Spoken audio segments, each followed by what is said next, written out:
Hey, so here's how I would play the second guitar part for The Passion by Hillsong. This is key of D. I don't remember the BPM. I think it's 70. Will be capo 2, just to get those big, nice, full C-shaped chords, which comprise most of your parts. The first thing you'll do that you hear on the record is this kind of like hammer-on, kind of pull-off weird part that sounds like somebody cut all the treble out and then bleeded it all back in, bled it all back in. There's probably some cool way to do that with a pedal, but you can get the effect easily enough just using the tone knob on your guitar. So normally if your guitar's, but if you turn your tone knob all the way down, it gets real throaty, and then as you raise it up, it depends on the sweep of your guitar how pronounced the effect is, but I feel like it gives, especially if you keep it off for the first half or so, it definitely gives the effect that you're looking for, enough of it. So anyway, if you add in some drive and some, well, I should just show you the part first. So the way that is just your right hand's free after the first strum anyway, because you're just pulling off and hammering on your A string right here.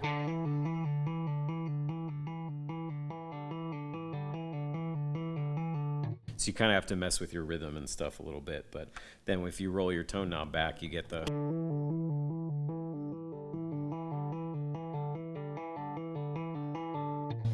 and it'll get more pronounced as you come in there. So, like I said, some tone knobs will probably sound better than others. Mine's pretty subtle, so it doesn't. But anyway, so then you put on some drive. That helps, of course, and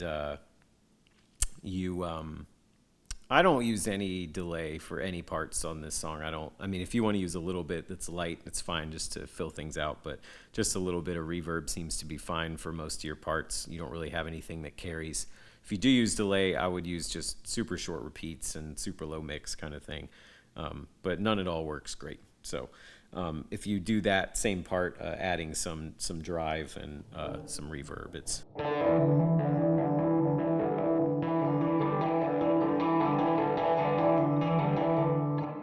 You can kind of hammer a little harder as you go too. That pronounces it a little bit too. You might just bail kind of like one before the end, so you're ready to, if you got to change patches and drop into the chord progression and stuff. So anyway, your next part is just big chords. I'll speak relative to our capo here. So you're playing a A minor shape, and then an F shape and a C shape. You'll hit those chords twice, and then the last one, instead of dropping straight into the chord progression, you'll just let that last C-shaped chord ring out over the beginning of the verse. Then you'll drop to some other stuff. So again, I just put on some drive and some reverb and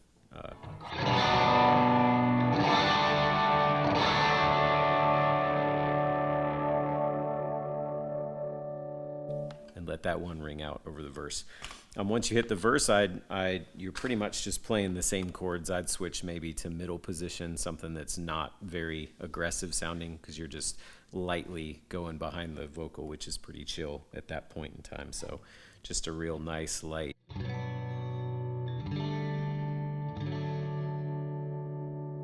That's the ticket. There's a 2 in there.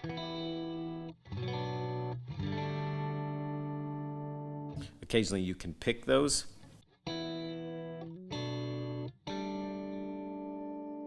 It's a nice way to end one of the 2 verses potentially. Again, I would just use maybe a lighter drive and some reverb again to do that.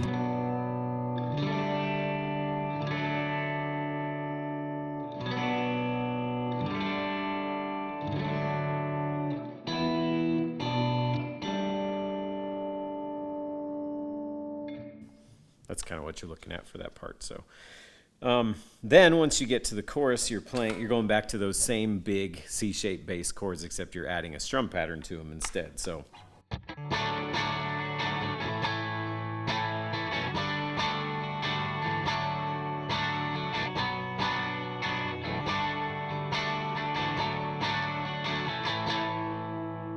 you will play the G like this for most of it. The only time you won't is at the end. We'll talk about that, but that G is just nice and full for playing big chords like that, so make sure that you only use the 2 fingers. You don't need your pinky. Mute the A string and the high E string with your other fingers. It's a great thing for rhythm electric guitar to know how to do well. And then at the very end, you change the way that G is so you can get that kind of suspended thing happening on Death to Death, and Life for Me is kind of a suspended G. Life for Me. So that's the only time you'll do the G a little bit differently.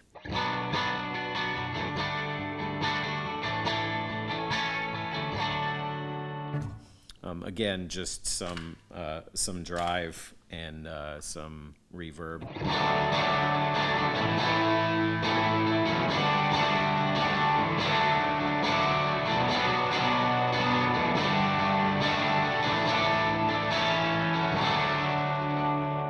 That's the ticket for that part.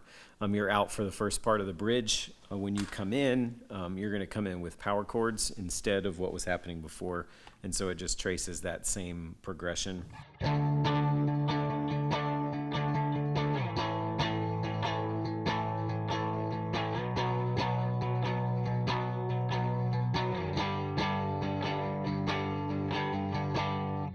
That's pretty much it. Again, I would drive up a level for that one probably, just to make it meatier. Keep your light reverb on.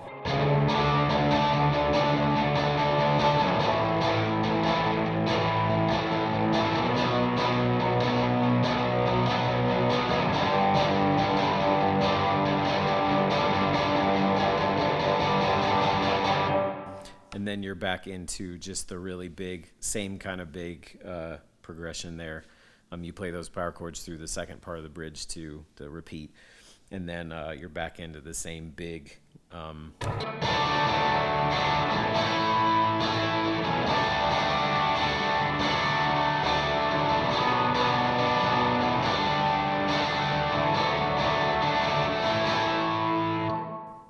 remembering at the end that you have that different G.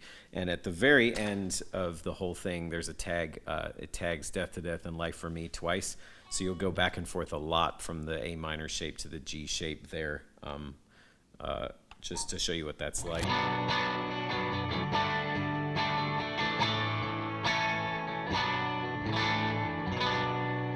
So it goes to the A minor,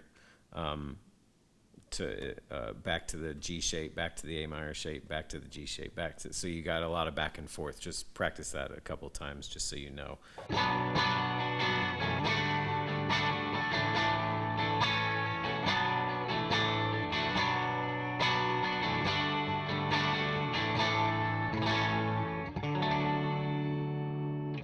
And that's pretty much how the end of that song is. So, again, just pay attention to the chord progressions and stuff, and it's pretty easy. So play along with it, and hopefully that'll be helpful in figuring it out for you.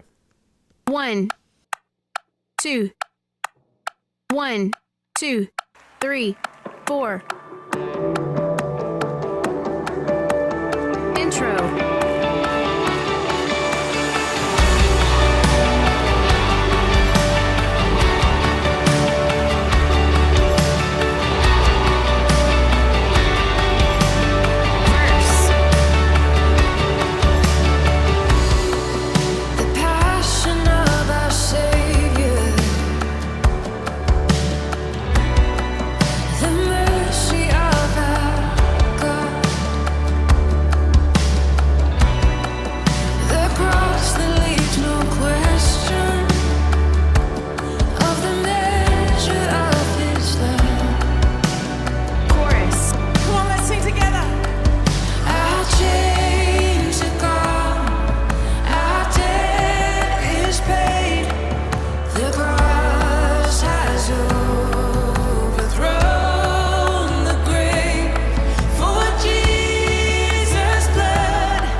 there you go. Hopefully that is helpful.